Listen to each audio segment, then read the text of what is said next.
it just wasn't for me, guys.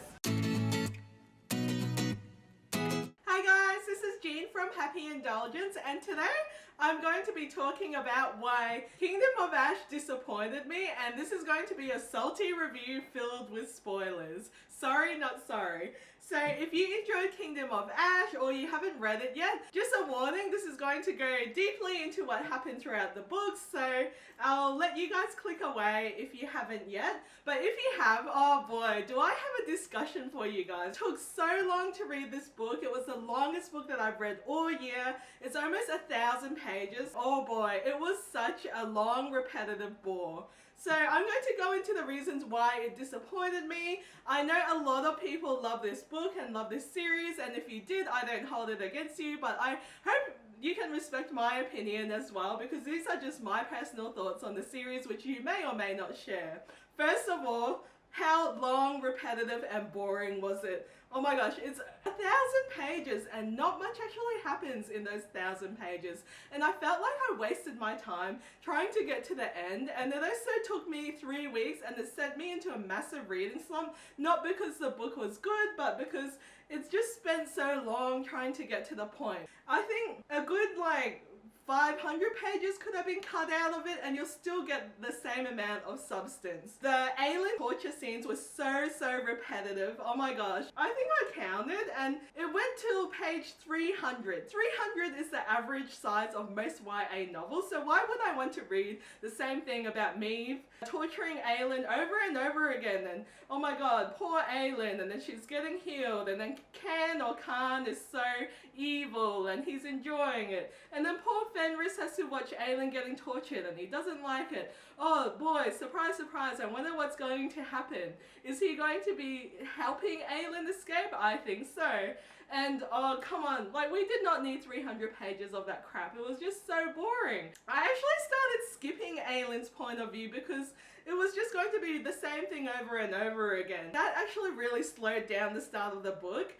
But then the other repetitive part of the book were the war scenes between Aiden and Lysandra. So they're out in the battlefield fighting the war and actually doing something useful. But guys, I've never been so bored when it comes to a war scene and a battle scene, because there's pretty much nothing in there to want them to win pretty much. It doesn't really go into why they're fighting these battles. I mean, we all know that they're trying to defeat Erewhon and Maeve. They're just pretty much just straight out onto the battlefield. There's casualties, there's people fighting, but why? Why should you actually be caring? Because it's just going to skip over that sort of development, and the sort of development that makes fantasy books interesting is the war between them. Instead, the book completely misses the plot and focuses on things that I found really boring. The thing that the book tends to focus on are the romance scenes and the declarations of love, and there were many of them. Oh my god, if you look at the inner circle and how each and every one of them are nicely paired up,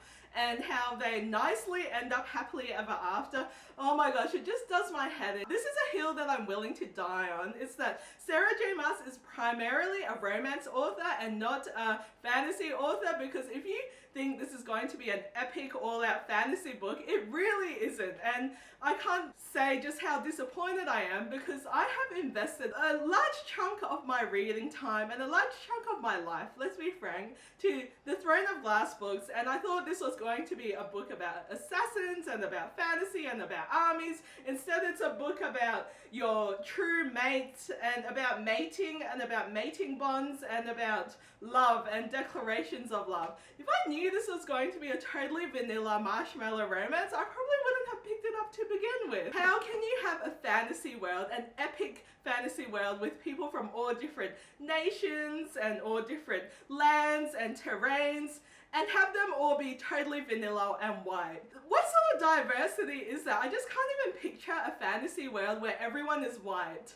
or slightly tan. The only different creatures or people are different fae, and then there's dragons, and then there's the humans, and then they're all white. How can that actually be? What type of fantasy land is that? Because our world actually isn't like that. Our world made up of humans is not all white, and it's just so vanilla, and I just can't get over the lack of diversity in the series. And the only person that is actually diverse, which is Nehemia, gets killed off promptly because all these different fantasy lands don't even have their own customs or religion or different practices or different languages. I mean, I cannot get my head around that, and it's definitely not improved in Kingdom of Ash. Fair enough if you set out to be that way, if it's set out to be a white sort of fantasy, but then in the cover art, in the official cover art for one of the special editions, you've got Manon, who is Asian, and she's never been depicted that way, she's never been described as Asian, yet all of a sudden she just appears as Asian. Like, you cannot just carbon cut out a culture and slap it onto a character and hope that you're diverse. Like, that is just so wrong, and like, you might as well not have it at all, is what I'm trying to say. And there are a few parts as well where Sarah J. Maas also tries and puts in LGBT relationships, and even then it's done so poorly. It's not even done in a believable way that it might as well not be included at all. Can we just talk about the lack of deaths in here? It was so laughable. How can you have such a huge cast of characters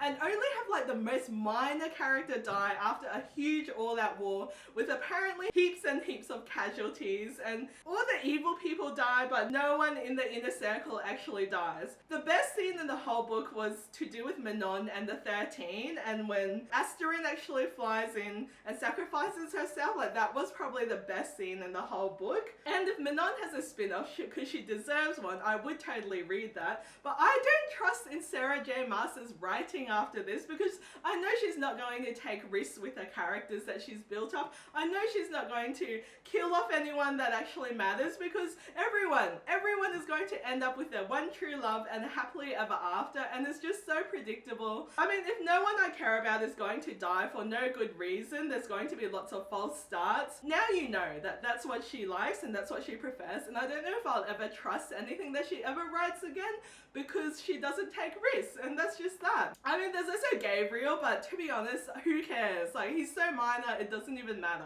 I will talk about the final battle with Maeve and just how friggin' predictable everything was. Oh my god. Aelin has her powers stripped and she's almost human, and she basically cannot survive against the biggest villain of the whole series that you've built up over 7 books, who has her full powers with her full abilities and a full army backing her up.